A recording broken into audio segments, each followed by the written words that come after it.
পর্যন্ত আমার অডিয়েন্স দেখা বাকি আছে, তারা যে রিভিউটা দিবে বা কমেন্ট করবে সেটার উপর আসলে অনেক কিছু নির্ভর করছে। বাট আজানের শুধু এইটুকু বলবো যে সেই সাদামাটা যে মেয়েটা, যেটা আসলে আমি না, এবং ওখানে যে ম্যাচিউর ক্যারেক্টার দেখানো হয়েছে সেটাও না আসলে।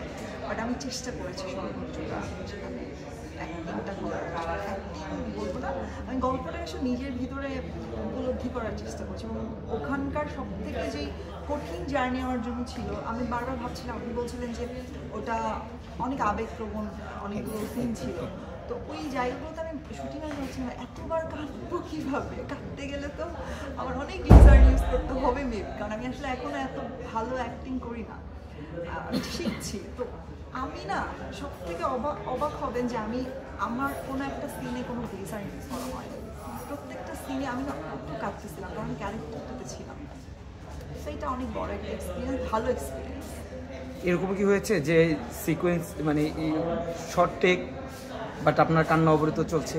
হ্যাঁ, এটা হয়েছে, অনেক সিনই হয়েছে। যেমন একটা সিন আমার এবং ইরফান ভাইয়ের বসে থাকার যে সিনটা, ওখানে আমার সিন শেষ হয়ে গেছে, আমি না কখনো ক্যারেক্টারই ঢুকেছিলাম, লাইক কাঁদছি এবং আমার ডিরেক্টর বলছে ফাইন ডান কাট হয়ে গেছে, ভাইয়া আমি তো আসলে নিজের কান্না কন্ট্রোল করতে পারতেছি না।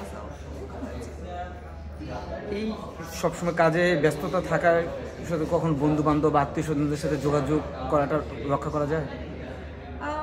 আমার বন্ধু বান্ধব খুবই কম। আমার দুটো ফ্রেন্ড যারা আজকে এসেছেন আমার সাথে, যারা দুজনেই ইন্ডাস্ট্রিতে কাজ করেন, এবং আমার বন্ধুদের সাথে আমার প্রতিদিনই প্রায় কথা হয়, যেহেতু আমরা একই সেক্টরে কাজ করি, কাজ নিয়েই অনেক কথা হয়। আর আমি আসলে ফ্যামিলি ওরিয়েন্টেড একটা মেয়ে, তো আমি অলওয়েজ আম্মুর সাথে আমার সব কিছু শেয়ার করা হয়। আমি খুব একটা মিস করি না কাউকে, কারণ আমি সবার সাথে কানেক্টেডই থাকি অলওয়েজ।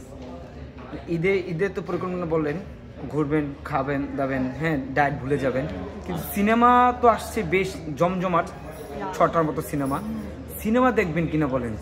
সুপার এক্সাইটেড, সবার জন্য অনেক বেস্ট উইশেস, এবং সবাই আমার অনেক কাছের, আমাদের অনেক কাছের, আমাদের ইন্ডাস্ট্রি সবাই।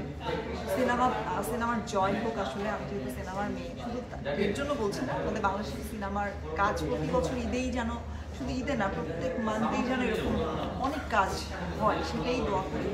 এবং এবার অনেকগুলো কাজ আসছে, সিয়াম আহমেদের জঙ্গলি আসছে, সাকিব ভাইয়ার বরবাদ আসছে, এবং মজার ব্যাপার হচ্ছে সাকিব ভাইয়ার এবার যে সিনেমা করেছেন যে ডিরেক্টর মেহেদী হাসান হৃদয় ভাই, তিনি আমার প্রথম নাটকের ডিরেক্টর ছিলেন।